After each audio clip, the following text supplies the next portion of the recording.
Hello students, আমার নাম অরিত্র দত্ত এবং নিউ হরাইজন ইংলিশে তোমাদের সকলকে স্বাগত। প্রিভিয়াস কিছু ভিডিওতে আমরা কিছু কোয়েশ্চেন্স ডিসকাস করেছি এবং আজকে আমরা আরও কিছু মিসলেনিয়াস টাইপের কোয়েশ্চেন্স এখানে ডিসকাস করব এবং বিভিন্ন বিষয়কে তার মাধ্যমে শেখার চেষ্টা করব। তো চলো শুরু করা যাক। প্রথম question, mister Roy asked his son that he go went has gone or goes to school daily. First of all এটি কী টাইপের সেন্টেন্স সেটা আমাদের বুঝতে হবে। তো চলো ভিভিডলি এই সেন্টেন্সটাকে আমরা ডিসক্রাইব করি এবং শিখি।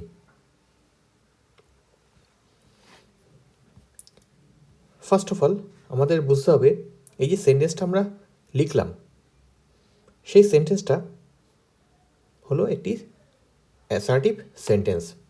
এটি একটি অ্যাসার্টিভ সেন্টেন্স। আচ্ছা, অ্যাসার্টিভ সেন্টেন্সের মাধ্যমে আমরা কোনো ফ্যাক্টকে ডিসক্রাইব করি। এইখানে যে অ্যাসার্টিভ সেন্টেন্সটি লেখা হয়েছে সেটি the man asked his son that he go there by bus. এর বাংলা অর্থ যদি আমরা বের করি তাহলে এর বাংলা অর্থ হবে যে এক ভদ্রলোক বা সেই লোকটি তার ছেলেকে উপদেশ দিয়েছিলেন যে সে যেন বাসে করে যায়। অর্থাৎ এই সেন্টেন্সটার মানে হলো যে এই লোকটি তার ছেলেকে ইনডিরেক্টলি উপদেশ দিয়েছিলেন বা বলেছিলেন যে সে যেন বাসে করে এইখানে যায়, মানেটি তাই।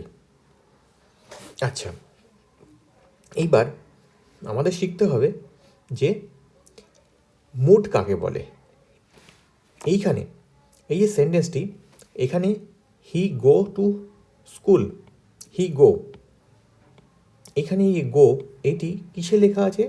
এটি লেখা আছে present subjunctive mood, present subjunctive মুডে লেখা আছে that he go. Present subjunctive মুডে সবসময় মনে রাখতে হবে বেস ফর্মে ভার্ব বসে ইরেসপেক্টিভ অফ এনি সাবজেক্ট যাই হোক না কেন। এখানে গো হি আছে তাহলে ওয়েন্ট হতো, যেহেতু এখানে আস্কড, কিন্তু এখানে গোই লিখতে হবে। এটি কেন সেটাই আমরা এবার শেখার চেষ্টা করব। তো প্রথমে মুড কাকে বলে? What is mood? মুড হচ্ছে it is a verb form which expresses the intention of the speaker. এটি একটি ভার্ব ফর্ম যেটির দ্বারা আমরা স্পিকারের ইন্টেনশনকে প্রকাশ করি। আচ্ছা, কী কী টাইপের ইন্টেনশন স্পিকার এই প্রেজেন্ট সাবজাংটিভ মুড এক্সপ্রেস করে? প্রেজেন্ট সাবজাংটিভ মুড এক্সপ্রেস করে নেসেসিটি, রিকোয়ারমেন্ট। আচ্ছা, এইটা ভালো করে মনে রাখতে হবে, indirect order, advice, request, demand আর প্রেয়ার। প্রত্যেকটি ইনডিরেক্ট। আচ্ছা, তোমরা বললে স্যার ইনডিরেক্ট অর্ডার হলে তাহলে ডাইরেক্ট অর্ডার কি? ডাইরেক্ট অর্ডার হচ্ছে যখন আমরা ইম্পারেটিভ সেন্টেন্সে লিখব। সাপোজ আমি বললাম গো হোম, এটি হচ্ছে একটি ইম্পারেটিভ সেন্টেন্স এবং এর মুড হচ্ছে ইম্পারেটিভ মুডে লেখা আছে। কিন্তু যখন আমি ইনডিরেক্টলি লিখব যে তার এখন বাড়ি যাওয়া উচিত, তখন আমি গো হোম লিখতে পারবো না, তখন আমাকে ফরম্যাট চেঞ্জ করতে হবে। এখানে যেটি লেখা হয়েছে গো হোম, এটি ডাইরেক্ট অর্ডার।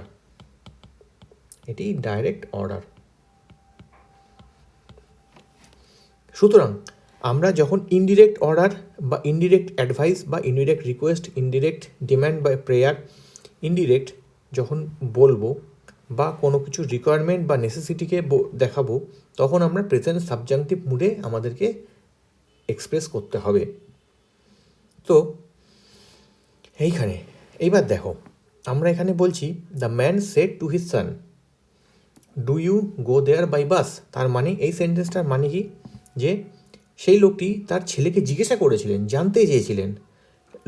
ছেলেটিকে জানতে চেয়েছিলেন যে সে কি বাসে করে ওই জায়গায় গেছিল। এইবার এটি হচ্ছে আমাদের ডাইরেক্ট স্পিচ, এটা ডাইরেক্ট স্পিচে লেখা আছে। যদি আমরা ইনডিরেক্ট স্পিচে লিখি তখন কি হবে? The man asked his son, এর জন্য কি কনজাংশন দিতে হবে? আইদার ইফ বা whether. He went there by bus. কারণ এই সেন্টেন্সটি লেখা হচ্ছে এখন কিসে, অ্যাসার্টিভ সেন্টেন্সে লেখা হচ্ছে, অ্যাসার্টিভ সেন্টেন্সে লেখা হচ্ছে। আর এটা কি ছিল, ইন্ট্রোগেটিভ সেন্টেন্স। যখন আমরা ইন্ট্রোগেটিভ সেন্টেন্সকে ন্যারেশন করি তখন আমাদের অ্যাসার্টিভ সেন্টেন্স লিখতে হয়। তো অ্যাসার্টিভ সেন্টেন্স বানাবার জন্য তার যে দুটি ক্লজ হবে, main clause the man asked his son, আর সাবঅর্ডিনেট ক্লজ হবে he went there by bus. এই দুটি ক্লজকে যুক্ত করার জন্য ইফ বা হোয়েদার কনজাংশন ইউজ করতে হয় যখন আমাদের ইন্ট্রোগেটিভ সেন্টেন্সে ন্যারেশন করতে হয়। তো যে সেন্টেন্সটা থাকবে সেটা হবে অ্যাসার্টিভ সেন্টেন্স। ঠিক সিমিলারলি যদি কোনো ইম্পারেটিভ সেন্টেন্সের আমাদের কোনো ইম্পারেটিভ সেন্টেন্স দ্বারা আমরা order advice request, direct order advice রিকোয়েস্টকে বলি। সো সেই ক্ষেত্রে ন্যারেশন চেঞ্জ করার সময় আমাদের কী করতে হবে? সাপোজ একটা এক্সাম্পল দেখি, the man said to his son go there by bus. তার মানে লোকটি তার ছেলেকে উপদেশ দিয়েছিলেন বা অর্ডার করেছিলেন যে ওইখানে বাসে করে যেও। এইবার সেটি যদি ন্যারেশন করি তখন আমাদের কী লিখতে হবে? The man asked his son that. আচ্ছা, এইখানে তখন যেহেতু আমরা ইম্পারেটিভ সেন্টেন্সকে আমরা অ্যাসার্টিভ সেন্টেন্স লিখছি তখন আমাদের এইটা এখানে ইফ বা হোয়েদার লিখতে পারবো না, যেহেতু এটা এখানে ইম্পারেটিভ সেন্টেন্স ছিল। সেই জন্য এখানে এটাকে যখন অ্যাসার্টিভে কনভার্ট করতে হবে তখন দ্যাট লিখতে হবে, এবং দ্যাটের পরে কি বসবে? প্রেজেন্ট সাবজাংটিভ মুড বসবে। এবং প্রেজেন্ট সাবজাংটিভ মুড কিসে বসে? বেস ফর্মে বসে। So that he go there by bus. আবার আমরা এটাকে সামারাইজ করি যে প্রেজেন্ট সাবজাংটিভ মুড কি। প্রথম কথা শিখব মুড কি জিনিস। মুড হচ্ছে it is a verb form which expresses the intention of the speaker. স্পিকারের ইন্টেনশনকে এক্সপ্রেস করে। কী টাইপের intention? Necessity, requirement, indirect order, indirect advice, indirect request, indirect demand এবং ইনডিরেক্ট প্রেয়ার। আচ্ছা, আমরা যদি বলি তাহলে স্যার ডাইরেক্ট অর্ডার বা অ্যাডভাইস কি, তখন ইম্পারেটিভ সেন্টেন্সে আমাদের লিখতে হবে। সাপোজ আমি বললাম গো হোম, এটা একটা ডাইরেক্ট অর্ডার যে এখনই বাড়ি চলে যাও, গো হোম। তাহলে ইনডিরেক্ট অর্ডার বা অ্যাডভাইস কি? এইটা দ্য ম্যান আস্কড হিজ সান, এটা ইনডিরেক্ট, কারণ এটা আমরা অ্যাসার্টিভ সেন্টেন্সে লিখছি। দুটোর মধ্যে তফাৎ হচ্ছে ইনডাইরেক্ট হলে কি লিখতে হবে? আমাদের অ্যাসার্টিভ সেন্টেন্সে লিখতে হবে, অ্যাসার্টিভ সেন্টেন্স হবে। কিন্তু যখন ডাইরেক্ট অর্ডার বা অ্যাডভাইস হবে তখন ইম্পারেটিভ সেন্টেন্স হবে, তখন ইম্পারেটিভ সেন্টেন্স হবে। ডিফারেন্সটা এটা, ডিরেক্ট অর্ডার বা ডিরেক্ট অ্যাডভাইস বা ডিরেক্ট রিকোয়েস্ট হচ্ছে ইম্পারেটিভ সেন্টেন্স, আর indirect order, indirect advice, indirect request হচ্ছে অ্যাসার্টিভ সেন্টেন্স। কিন্তু অ্যাসার্টিভ সেন্টেন্স তো লিখছি, কিন্তু যে ক্লজটা আমাদের সাবঅর্ডিনেট ক্লজ, সেই ক্লজটা কিসে লিখবো? সেই ক্লজটা আমরা লিখবো প্রেজেন্ট সাবজাংটিভ মুডে। সেই প্রেজেন্ট সাবজাংটিভ মুডে আমাদেরকে লিখতে হবে। কোনটাকে? যেটা আমাদের সাবঅর্ডিনেট ক্লজ থাকবে সেইটাকে প্রেজেন্ট সাবজাংটিভ মুডে লিখতে হবে। এবং মেন ক্লজ বসবে কিসে? পাস্ট টেন্সে বসবে, যেহেতু পাস্টের ঘটনা। সো এইখানে আমরা যে চারটে সেন্টেন্স লিখেছি তার মিনিং কী কী? The man said to his son do you go there by bus. এই সেন্টেন্সটির মিনিং হলো যে লোকটি তার ছেলেকে জিজ্ঞাসা করেছিলেন, জানতে চেয়েছিলেন যে তুমি কি বাসে করে সেইখানে গেছিলে। এটা হচ্ছে ইনকোয়ার করছে, জানতে চাইছে। তাহলে এইটা একটা কি? Interrogative sentence. ইন্ট্রোগেটিভ সেন্টেন্সের আমরা যখন ন্যারেশন করবো তখন আমরা কী বানাবো? অ্যাসার্টিভ সেন্টেন্স বানাবো। ন্যারেশন করলে সবসময় আমরা অ্যাসার্টিভ সেন্টেন্সই বানাই। এইবার অ্যাসার্টিভ সেন্টেন্স যখন বানাচ্ছি তখন আমাদেরকে অ্যাসার্টিভ সেন্টেন্সের মেন ক্লজ তো পাস্টেই লিখবো, এবং যে সাবক্লজ হবে সেইটাকে যুক্ত করার জন্য আমরা ইফ বা হোয়েদার এই দুটি কনজাংশন ইউজ করতে পারি। সুতরাং the man asked his son if or whether he went there by bus. দুটো সেন্টেন্সের মিনিং এক। দুটো সেন্টেন্সের মিনিং হলো যে লোকটি তার ছেলেকে জিজ্ঞাসা করেছিলেন যে সে কি বাসে করে ওইখানে গেছিল। আচ্ছা, নেক্সট সেন্টেন্স দেখো, সেটি কি? এটি একটি imperative sentence, direct imperative sentence. Imperative সেন্টেন্সের মিনিংটা কি? The man said to his son go there by bus. তার মানে এখানে লোকটি তার ছেলেকে বলছিলেন বা উপদেশ করছিলেন বা অর্ডার করছিলেন যে সেইখানে বাসে করে যাও। তাহলে আমরা যখন এটাকে ইনডিরেক্ট ফর্মে লিখব, ইনডিরেক্ট স্পিচে লিখব, তখন কি লিখতে হবে? The man asked his San. Assertive সেন্টেন্সে আমরা লিখব ইনডিরেক্ট অ্যাসার্টিভ সেন্টেন্স, তখন দ্যাট কনজাংশন দিয়ে যুক্ত করতে হবে। দ্যাট কনজাংশন দিয়ে যুক্ত করার সময় তারপরে যে ক্লজটি আসবে, যে সাবঅর্ডিনেট ক্লজটি আসবে, সেটাকে আমরা প্রেজেন্ট সাবজাংটিভ মুডে লিখব। তাহলে দ্যাট হি গো, আচ্ছা, প্রেজেন্ট সাবজাংটিভ মুডে অলওয়েজ বেস ফর্ম লেখা হয়, ভার্বের base form, irrespective of tense, irrespective of the ভার্বের সাবজেক্ট। তাহলে কি বসবে? হি গো দেয়ার বাই বাস, এখানে বেশ অলওয়েজ বেস ফর্মে বসবে।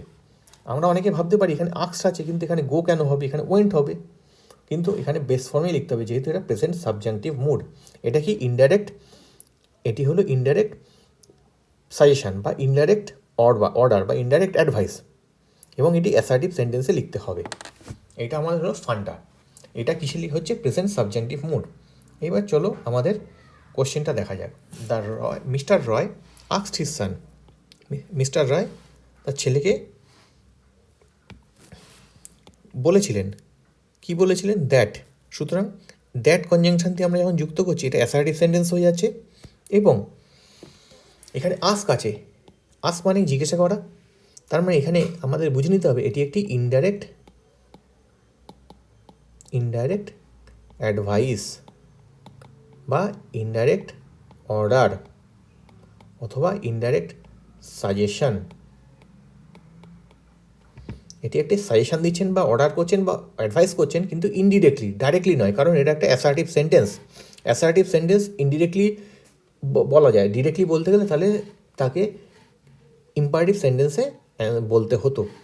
তাহলে এখানে যখন অ্যাসার্টিভ সেন্টেন্স, সুতরাং এখানে আমাদের কী করতে হবে? বেস ফর্ম বসাতে হবে। ওয়েন্ট তো হবে না, গোসও হবে না, যেহেতু দুটোই চেঞ্জ হয়ে গেছে। এটা ভার্বের V2 ফর্ম, এটা হচ্ছে সিঙ্গুলার ফর্ম। সুতরাং আইদার গো অথবা হ্যাজ গান হবে। আচ্ছা, হ্যাজ গান কেন হবে? এটা তো প্রেজেন্ট টেন্স, আমাদের প্রেজেন্ট টেন্সেও লেখা যায় না, বেস ফর্মেই লিখতে হবে।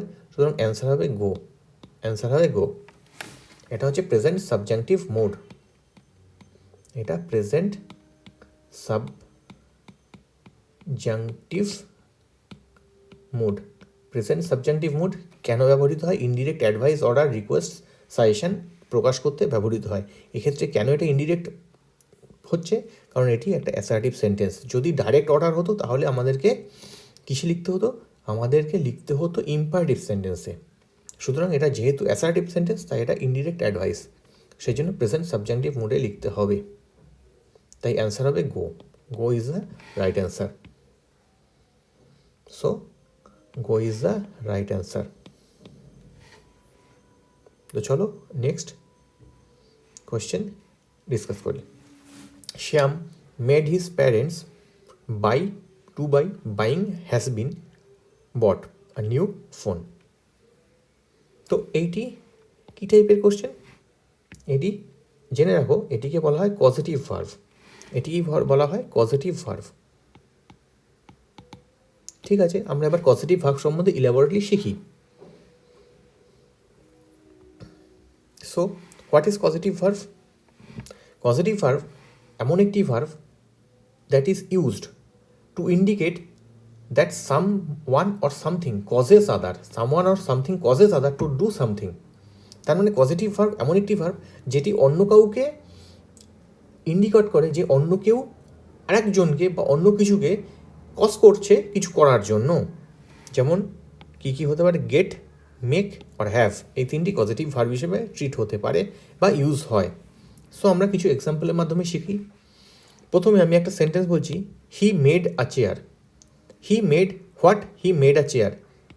Chair object. সুতরাং এখানে কাউকে কিছু বানানোর জন্য তো কজ করছে না, তাই এটা নর্মাল একটা অ্যাকশান ভার্ভ। এবার আমরা এই সেন্টেন্সটাকে দেখি, he made his parents proud. সুতরাং he made his parents proud, সে তার মা বাবাকে গর্বিত করেছিল। সুতরাং যখন সে তার মা বাবাকে গর্বিত করেছে, তো সে নিশ্চয়ই কোনো একটা কাউকে কজ করেছে গর্ব করার জন্য। সে গর্ব করার জন্য মা বাবাকে এমন কিছু করেছে, গর্ব করার জন্য কজ করিয়েছে। সুতরাং এখানে প্রাউড হচ্ছে অ্যাডজেক্টিভ, এটি অবজেক্ট কমপ্লিমেন্ট হিসেবে, এই অবজেক্ট হচ্ছে হিজ পেরেন্টস, তার অ্যাডজেক্টিভ হিসেবে ব্যবহৃত হচ্ছে, অবজেক্ট কমপ্লিমেন্ট হিসেবে ব্যবহৃত হচ্ছে। তাহলে মেড ভার্ব এখানে কী করছে, কোনো কিছু তৈরি করছে না, তার বাবা মাকে তৈরি করছে না, তার বাবা মাকে প্রাউড ফিল করাচ্ছে। সুতরাং এটি একটি পজিটিভ ভার্ব। আচ্ছা, he made his parents to buy him a new phone. আচ্ছা, এইবার দেখব সে কি করছে, মেড হিজ প্যারেন্টস, সে তো তার বাবা মাকে তৈরি করতে পারবে না, তার মানে এখানে অ্যাকশান তো নয়, এখানে কজ করছে, তার বাবা মাকে কোনো কিছু করতে বাধ্য করাচ্ছে। কী করতে বাধ্য করাচ্ছে, to buy him a new phone, তাকে একটা নতুন ফোন কিনে দেওয়ার জন্য। তার মানে সেন্টেন্সটির মানে হলো সে তার বাবা মাকে বাধ্য করাচ্ছে তার জন্য একটা নতুন ফোন কিনে দিতে। ঠিক আছে, তাহলে এখানে his parents made his parents, তো মেড ভার্বের অবজেক্ট কি, made, he made hmm, his parents. Hmm yeah what দিয়ে কোশ্চেন করলে হুম অথবা হোয়াটের রিপ্লাই কি হয়, অবজেক্ট অফ দ্য ভার্ভ। সুতরাং এটা অবজেক্ট। ঠিক আছে, এইবার বাই হিম কি করতে, টু বাই কিনে দিতে, তা টু বাই একটা ইনফিনিটিভ, তাহলে এই ইনফিনিটিভটা কাকে রিপ্রেজেন্ট করছে, এই হিজ পেরেন্টসকে, যে তার বাবা মাই বাধ্য হচ্ছে কিনে দিতে। তাহলে এখানে এই টু বাই, এটি এই অ্যাকশানটি মানে এই নন ফাইনাইট ভার্বটি এই অবজেক্টের কমপ্লিমেন্ট হিসেবে কাজ করছে। যেমন এখানে ঠিক আগের সেন্টেন্সে হি মেড হিজ পেরেন্টস প্রাউড, যেমন প্রাউড তার পেরেন্টসকেই বোঝাচ্ছিল যে তারা গর্বিত হচ্ছে, এখানেও ঠিক সেমনি যে তার বাবা মাই কিনে দিতে বাধ্য হচ্ছে, টু বাই কিনে দিতেই তাকে বাধ্য হচ্ছে। সুতরাং এটিও অবজেক্ট কমপ্লিমেন্ট হিসেবেই ট্রিট হচ্ছে এই ইনফিনিটিভটা, এই নন ফাইনাইট ভার্বটা। কিন্তু এইখানে এটি ছিল অ্যাডজেক্টিভ, কিন্তু এটি তো ইনফিনিটিভ,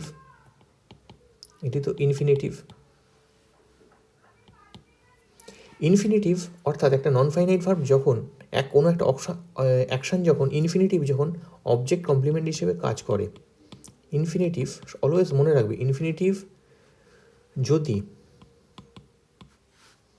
অবজেক্ট কমপ্লিমেন্ট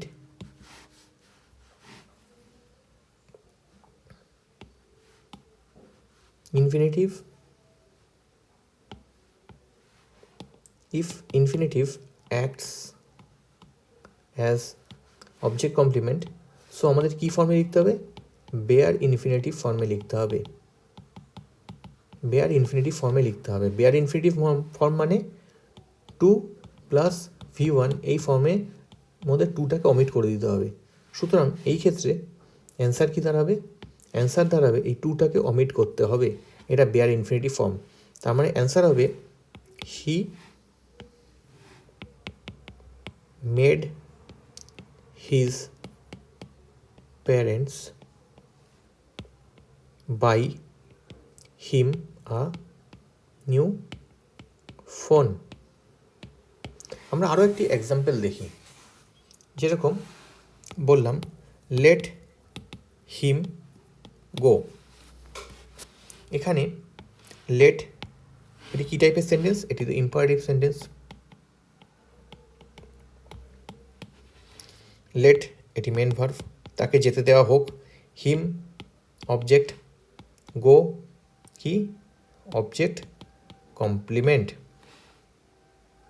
অবজেক্ট কি হিম কি গো হচ্ছে অবজেক্ট কমপ্লিমেন্ট, তাকে যেতে দেওয়া হোক। কিন্তু অ্যাকচুয়ালি এইখানে এই সেন্টেন্সটা এই যে গো, এটা তাহলে এখানে গো একটা ভার্ভ, কিন্তু আদতে এটা গো একটি ভার্ভ এখানে নয়, এটা একটা নন ফাইনাইট ভার্ভ। একই সেন্টেন্সে দুটো ফাইনাইট ভার্ভ আসতে পারে না, লেট তো একটা ফাইনাইট ভার্ভ, গো একটা ফাইনাইট ভার্ভ, একসাথে তো আসতে পারবে না। তাহলে এখানে এই গোটি কি, গো হচ্ছে নন ফাইনাইট ভার্ভ, এটি অ্যাকচুয়ালি এটা বেয়ার ইনফিনিটিভ। তার মানে let him to go, let main verb, him object, to go object complement. যেহেতু অবজেক্ট কমপ্লিমেন্ট হিসেবে একটা ইনফিনিটিভ ব্যবহৃত হচ্ছে, সেই জন্য আমরা এটাকে বেয়ার ফর্মে লিখছি। তাই সুতরাং সেন্টেন্স তো হবে লেট হিম গো। তাহলে বোঝা গেল যখন আমরা কোনো ইনফিনিটিভকে অবজেক্ট কমপ্লিমেন্ট হিসেবে ইউজ করি তখন সেটিকে আমাদেরকে বেয়ার ইনফিনিটিভ ফর্মে লিখতে হয়। সুতরাং এবার আমাদের আলোচনা থেকে এই কোশ্চেনটা দেখা যায়। শ্যাম কজ করেছিল তার পেরেন্টসকে, সুতরাং এটা মেড এখানে পজিটিভ ভার্ব। শ্যাম তার বাবা মাকে তো তৈরি করতে পারবে না, শ্যাম কজ করেছে তার বাবা মাকে পেরেন্টসকে কিছু কিনে দেওয়ার জন্য। সো কী হবে, টু বাই তো হবে না, অবজেক্ট কমপ্লিমেন্ট তো হিসেবে বসতে পারবে না, বাইংও হবে না, হ্যাজ বিন বটও হবে না। সুতরাং অ্যান্সার কী হবে, অ্যান্সার হবে বাই। এটা কি বেয়ার ইনফিনিটিভ। এই টাইপের questions present subjunctive mode, positive verb, bare infinitive, এই টাইপের questions SSC CGL, CHSL, MTS, WBCS prelims সমস্ত জায়গায় আসে। সুতরাং এই কোয়েশ্চেন্সগুলিকে আমাদেরকে থরলি প্রিপেয়ার করতে হবে যদি আমাদেরকে বিভিন্ন বড় বড় এক্সামগুলিকে ক্র্যাক করতে হয়। তো চলো দেখা যাক next question.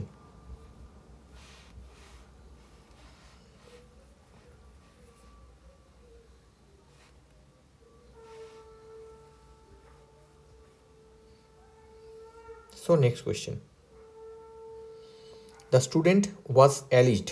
The student was alleged. Alleged মানে কাউকে দোষারোপ করা বা কাউকে অভিযুক্ত করা। অ্যাকচুয়াল মানে হচ্ছে কাউকে অভিযুক্ত করা। The student was alleged. The student was alleged to use, to have used, used or to be used abusive language. আচ্ছা, স্টুডেন্টকে কী করা হয়েছে, তাকে দোষারোপ করা হয়েছিল যে বাজে গালিগালাজ করার জন্য, মানে স্টুডেন্টটি কোনো বাজে গালিগালাজ অলরেডি করে ফেলেছে, তারপরে তার সম্বন্ধে নালিশ করা হচ্ছে কারোর কাছে। সুতরাং যার সম্বন্ধে অ্যালিজড হচ্ছে, যে অ্যালিজড হচ্ছে সে তো অলরেডি যে কাজের জন্য অ্যালিজড হচ্ছে সেই কাজটি অলরেডি তার হয়ে গেছে। যেহেতু তার ওই কাজটি অলরেডি হয়ে গেছে, সো এইখানে আমাদেরকে কি ফর্মের ইনফিনিটিভ লিখতে হবে, এটা টু ইউজ আছে, এটা টু হ্যাভ ইউজড আছে।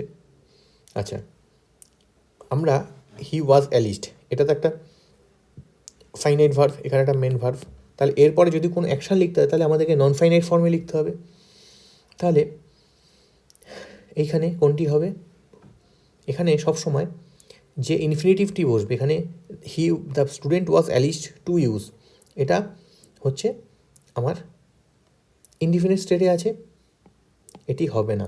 কারণ আমাকে ইনডিফিনিট স্টেট মানে যেটা অলওয়েজ ঘটে থাকে, তাহলে আমাকে এমন একটি স্টেট লিখতে হবে যেটি অলরেডি কমপ্লিটেড, যেটা হয়ে গেছে। সুতরাং এর অ্যান্সার হবে টু হ্যাভ ইউজড। তার মানে এখানে যে কাজটি আগে ঘটেছে, যদি আমাদের কখনো দুটি ঘটনা ঘটে থাকে, একটা মেন ভার্ব এবং একটি নন ফাইনাইট ভার্ব, যদি নন ফাইনাইট ভার্বের কাজটি আগে ঘটে থাকে তাহলে আমাকে নন ফাইনাইট ভার্বটিকে পারফেক্ট ইনফিনিটিভ হিসেবে লিখতে হবে, পারফেক্ট ইনফিনিটিভ।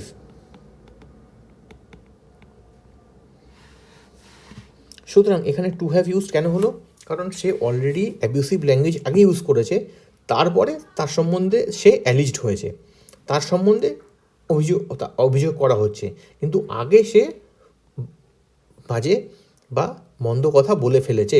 সুতরাং আগে যে কথাটা বলেছে সেইটাকে লেখার জন্য আমাকে, যেহেতু সেটা আগে ঘটেছে, তাই জন্য আমাকে পারফেক্ট স্টেটে লিখতে হবে, যেহেতু এটা অলরেডি কমপ্লিটেড। সুতরাং এটা টু হ্যাভ ইউজড লিখতে হবে। সুতরাং অ্যান্সার হবে টু হ্যাভ ইউজড। ইউজডও হবে না, টু বি ইউজডও হবে না।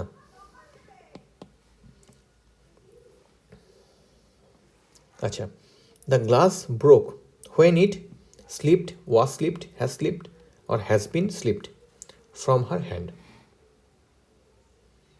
এটি কি হবে, the glass broke when it slipped, was slipped। Slip verb, এটি কি টাইপের ভার্ব, এটি একটি হ্যাপেনিংস ভার্ব। স্লিপ, কারোর হাত থেকে কোনো কিছু স্লিপ করা, এটা হ্যাপেনিং। এটা কি টাইপের verb, happening verb. The glass slipped from his hand, তার মানে তার হাত থেকে গ্লাসটি পড়ে গেল। এখানে কোনো কাজ অ্যাকশন করা হচ্ছে না, এটা অটোমেটিক্যালি হয়ে যায়, এগুলো ঘটে যায়। এই টাইপের ঘটে যাওয়া অ্যাকশন যেটা অটোমেটিক্যালি হয়ে যায়। সাপোজ আমরা বলছি যে he fell down from the stair, he fell down from the stair. সুতরাং এই যে ফেল ডাউন, সে পড়ে গেল, সে উপর থেকে পড়ে গেল, পিছলে পড়ে যাওয়া, এটা কেউ করেনি, অটোমেটিক্যালি হয়ে গেছে। এই টাইপের ঘটনাগুলোকে বলে হ্যাপেনিং ভার্ভ। যখন হ্যাপেনিং ভার্ভ হয়, হ্যাপেনিং ভার্ভ কখনো প্যাসিভ ভয়েসে লেখা যায় না, কারণ এর কোনো ডুয়ার হয় না, এটি অটোমেটিক্যালি হয়। তো যে কাজে ডুয়ার থাকে না, সেই ডুয়ার না থাকলে সেইগুলোকে আমরা প্যাসিভ ভার্ভে লিখতে পারি না, অটোমেটিক্যালি যদি হয়ে যায় কোনো কিছু। সুতরাং এইখানে স্লিপ ভার্ভকে আমরা প্যাসিভ ভয়েসে তো লিখতে পারবো না। সুতরাং প্যাসিভ ভয়েসে লিখতে পারবো না যখন ওয়াজ স্লিপড, তো হবে না।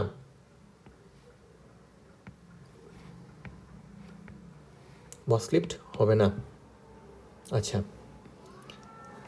এখানে হ্যাজ বিন স্লিপডও হবে না, যেহেতু দুটোই প্যাসিভে লেখা আছে, আইদার স্লিপড অথবা হ্যাজ স্লিপড। হ্যাজ স্লিপড কিসে লেখা আছে? হ্যাজ স্লিপড লেখা আছে প্রেজেন্ট টেন্সে, আর স্লিপ লেখা আছে পাস্ট টেন্সে। তা গ্লাস কখন হয়েছিল? ব্রোক ডাউন, গ্লাস ভেঙে গেছিলো। তাহলে এটা কি পাস্ট টেন্সে লেখা আছে, তাহলে এটাকেও পাস্ট টেন্সে লিখতে হবে, এটাও হবে না, তাহলে হ্যাজ স্লিপড হবে না। তাহলে অ্যাকচুয়াল অ্যান্সার হবে স্লিপড, কারণ এটি একটি হ্যাপেনিং ভার্ভ। আবারও বলছি, স্লিপ একটি happening verb. Happening verb automatically হয়, হ্যাপেনিং ভার্ভ কেউ করে না, কারোর করতে লাগে না, অটোমেটিক্যালি হয়ে যায়। সাপোজ আমরা বললাম যে হাত থেকে গ্লাসটি পড়ে গেল, বা আমি বললাম যে সে পা পিছলে পড়ে গেল এবং তার পাটি ভেঙে গেল। তা এখানে কোনো কিছু কেউ ঘটায়নি, অটোমেটিক্যালি হয়েছে। চেয়ারটি ভেঙে গেল, সাপোজ বললাম যে সূর্যের আলোতে কিছুক্ষণ ধরে একটি গ্লাস ছিল এবং গরম হয়ে গ্লাসটি ফেটে গেল। সুতরাং এটি অটোমেটিক্যালি ঘটলো। এই রকমের কি জিনিস যেটা হ্যাপেনিং হয়, অটোমেটিক্যালি হয়, এগুলোকে বলে হ্যাপেনিং ভার্ভ। হ্যাপেনিং ভার্ভের জন্য কোনো ডুয়ার থাকে না, সেই জন্য সেটাকে প্যাসিভ ভয়েসে লেখা যায় না। সেই জন্য ওয়াজ স্লিপড অথবা হ্যাজ বিন স্লিপড এগুলো হলো না। হ্যাজ স্লিপ কেন হলো না? কারণ এই সেন্টেন্সটা লেখা আছে পাস্ট টেন্সে, তাহলে হ্যাজ স্লিপড কিসে? প্রেজেন্ট টেন্সে লেখা যাবে না, তাহলে শুধু স্লিপড হবে অ্যান্সার। সো স্টুডেন্ট, আজকে আমরা এই ভিডিওর মাধ্যমে কিছু বিশেষ কনসেপ্ট, যেমন পজিটিভ ভার্ভ, যেমন পারফেক্ট ইনফিনিটিভ ইত্যাদি আমরা শিখলাম। প্রেজেন্ট সাবজেক্টিভ মুড শিখলাম, হ্যাপেনিং ভার্ভ শিখলাম। সো এখানে অনেক কিছু আছে ডিটেলসে আলোচনা করার জন্য, এবং এই রকম আরও কিছু টপিক আমরা রেগুলার আলোচনা করতে থাকবো বিভিন্ন এক্সাম্পলের মাধ্যমে। সুতরাং তোমরা এই চ্যানেলের সাথে যুক্ত থাকো, নতুন টপিকে আলোচনা আমরা নেক্সট ভিডিওতেও করব। আশা করি তোমাদের এই ভিডিওটি ভালো লেগেছে। ভিডিওটি ভালো লাগে থাকলে তোমরা অবশ্যই এটিকে লাইক করো, সাবস্ক্রাইব করো চ্যানেলটিকে, ইউটিউবের চ্যানেলটিকে এবং ফেসবুকের পেজটিকেও লাইক করো, এবং বন্ধুদের সাথে শেয়ার করে আমাদেরকে সাথে জুড়ে থাকো। সো আজকের জন্য বিদায়।